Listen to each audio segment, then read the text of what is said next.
You know what really gets me? When people act like ancient humans were just cavemen with sticks. Like they somehow stumbled their way through building massive stone structures and creating things that engineers today scratch their heads at. That's complete garbage. And I'm about to show you why everything you learned in school about ancient people being primitive is probably wrong. So here's the thing. We've been fed this story that human progress is like a straight line going up. You know, cavemen discovered fire, then the wheel, then slowly over thousands of years we got smarter and smarter until boom, we have smartphones. But that's not how it actually happened. Not even close. Let me hit you with something that's going to make you question everything. The Great Pyramid of Giza. Yeah, I know, everyone talks about it. But do you actually know what it took to build that thing? We're talking about 2.3 million stone blocks. Each one weighs between 2 and 80 tons. And they fit together so perfectly that you can't even slide a piece of paper between them. This was built 4,500 years ago, with what we're told were copper tools and wooden ramps. Now, I'm not saying aliens built the pyramids or anything like that. But what I am saying is that the ancient Egyptians had to have known things we don't give them credit for. Think about it. Modern engineers have tried to figure out how they could have done it, and there's still no consensus.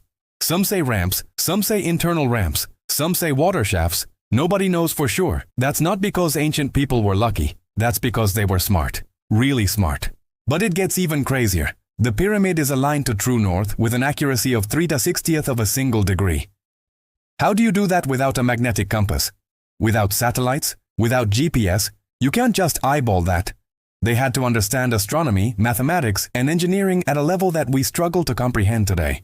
And that's just Egypt. Let's talk about the Antikythera mechanism. This thing was found in a shipwreck off the coast of Greece in 1901, and it completely destroyed our understanding of ancient technology. It's basically an ancient Greek computer made around 100 BC. It could predict astronomical positions and eclipses decades in advance. It had at least 30 bronze gears inside it, working together in this complex system. Here's the kicker.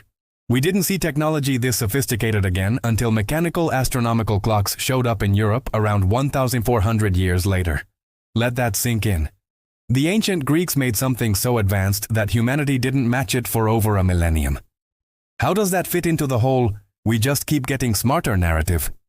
It doesn't. You want more? Let's go to Rome. Roman concrete. Yeah, concrete. Sounds boring, right? Wrong. Roman concrete has lasted over 2,000 years. The Pantheon in Rome, built in 126 AD, still has the largest unreinforced concrete dome in the world. It's still standing, still solid. Meanwhile, modern concrete starts falling apart after 50 years if we're lucky. Scientists only recently figured out part of the secret. The Romans used volcanic ash in their concrete mix, which actually gets stronger over time when it comes in contact with seawater. Modern concrete just crumbles. So for all our advanced chemistry and material science, we somehow forgot how to make concrete as good as the Romans did. That's not primitive technology, that's lost knowledge. Let me take you to South America now. Machu Picchu and the other Inca sites. These people built walls using stones that weighed up to 120 tons. No mortar. The stones are cut and placed so precisely that they've survived massive earthquakes that destroyed Spanish colonial buildings right next to them. The Incas didn't even have the wheel, but they moved these massive boulders up mountainsides and fit them together like a jigsaw puzzle. And the cutting. Some of these stones have weird angles and shapes, not just rectangles. They're like 12-sided polygons that fit perfectly with the stones around them. Try doing that with modern power tools. It's hard. Now imagine doing it with what historians tell us they had, which was basically just harder rocks to pound softer rocks with. Does that make sense? Not really. Here's something that'll blow your mind. The Inca used a system called quipu for record keeping. It's a bunch of colored strings with knots tied in them. We always assumed it was just for counting things, like an abacus. But recent research suggests it might have been a complete writing system. A binary code made from knots. That's computer-level thinking from people who supposedly didn't have written language. Let's jump over to Turkey. Göbekli Tepe. This site is about 11,000 years old. That's before agriculture. Before civilization as we know it. Before people were supposed to be able to do anything except hunt and gather. And yet, there are these massive stone pillars arranged in circles. Some weigh 16 tons. They're covered in detailed carvings of animals. This required organization, planning, and thousands of hours of labor from people who were supposed to be primitive nomads. The whole hunter-gatherer narrative says these people were just trying to survive. Find food. Don't get eaten. Maybe make a cave painting if you have time. But Göbekli Tepe says something totally different. It says these people could coordinate large groups, had artistic skills, understood engineering, and had reasons to build something permanent. They weren't just surviving. They were thinking, creating, and building. Now let's talk about something that makes archaeologists uncomfortable. Ancient maps. There's this map called the Piri Reis map from 1513. It shows the coastline of Antarctica. Not the icy coastline we know today, but the actual landmass underneath the ice. Here's the problem. Antarctica wasn't officially discovered until 1820, and we didn't map what was under the ice until the 1950s using sonar. The mapmaker, an Ottoman admiral named Piri Reis, said he based his map on older source maps, some dating back to the time of Alexander the Great or earlier. So either someone mapped Antarctica before it was covered in ice, which would be thousands of years ago, or something really weird is going on with our historical timeline. And it's not just that map. The Orontius Phineas map from 1531 also shows Antarctica, including rivers and mountains in locations that match what we found under the ice. How? The standard explanation is that it's all just coincidence or misinterpretation. But that's a lot of coincidences. Let me bring up something else that doesn't add up. Ancient astronomy. The Mayans calculated the length of a solar year as 365.22420 days. Our modern calculation is 365.2402 days. They were off by 0.0002 days. That's insane accuracy for people who didn't have telescopes. They did it through pure observation and mathematics over long periods of time. The Mayans also tracked the cycle of Venus with incredible precision. They calculated its cycle as 583.92 days. Modern astronomy says it's 543.93 days. Again, basically perfect. And they did all this while supposedly having no connection to other advanced civilizations across the ocean. They figured this out independently. Speaking of oceans, let's talk about ancient navigation. The Polynesians sailed across the Pacific Ocean in wooden canoes starting around 3,000 years ago. They settled on tiny islands separated by thousands of miles of open water. No compasses, no maps as we think of them. They used wave patterns, star positions, and other natural indicators to navigate with precision. Modern sailors with GPS still find this impressive. Some of these journeys were over 2,000 miles across open ocean.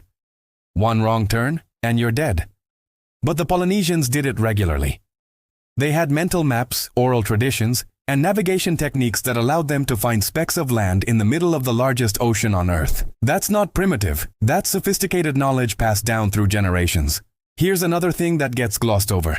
Ancient medicine. Yeah, they didn't have antibiotics or MRI machines, but they weren't clueless either.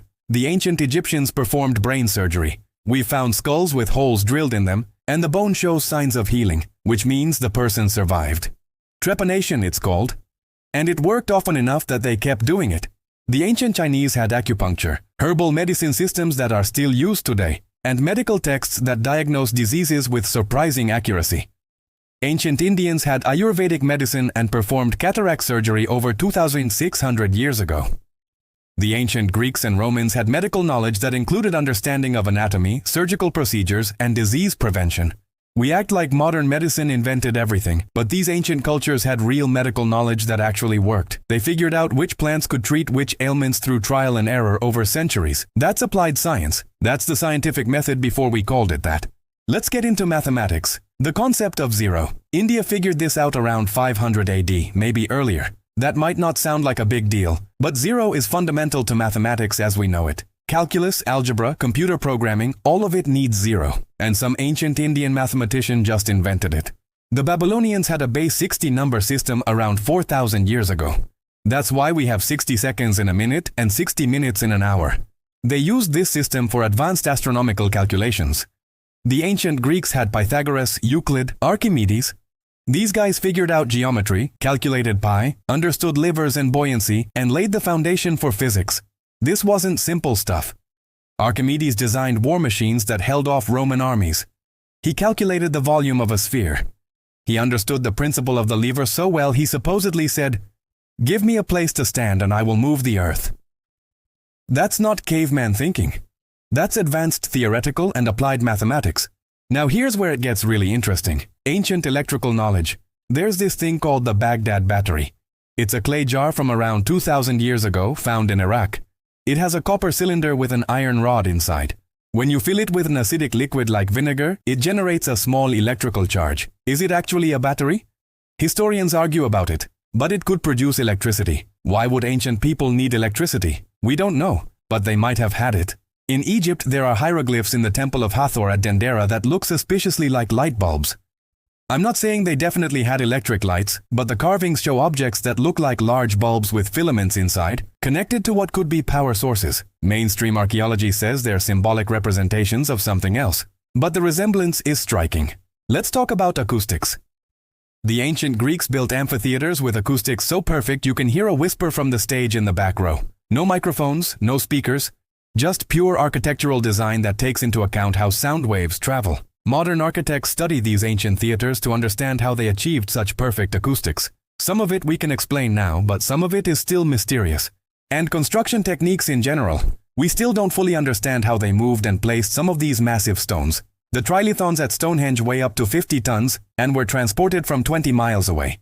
The stone blocks at Baalbek in Lebanon include the largest worked stone blocks in the world. One weighs an estimated 1,750 tons. How did they move that? We have trouble moving things that heavy today with modern cranes and trucks. The standard explanation is ramps, rollers, ropes, and thousands of workers. Maybe, probably. But try actually doing it.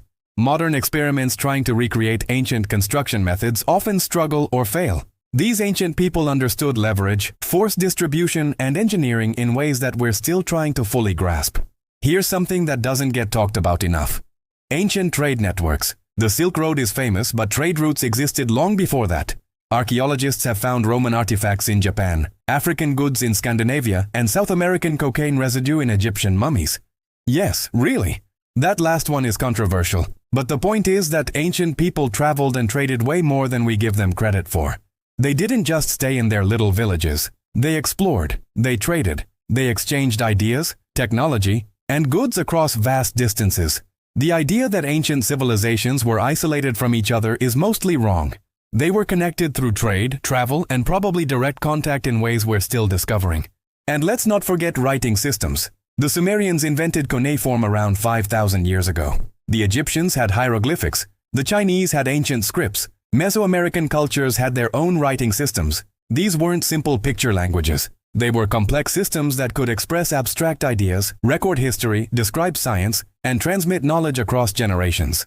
The fact that multiple cultures independently invented writing shows how smart humans have always been. Writing is hard to invent. It requires abstract thinking, agreement on symbols, and a need to preserve information. Ancient people had all of that. They weren't just surviving. They were thinking about the future and how to pass knowledge to people who hadn't even been born yet. So what's the point of all this?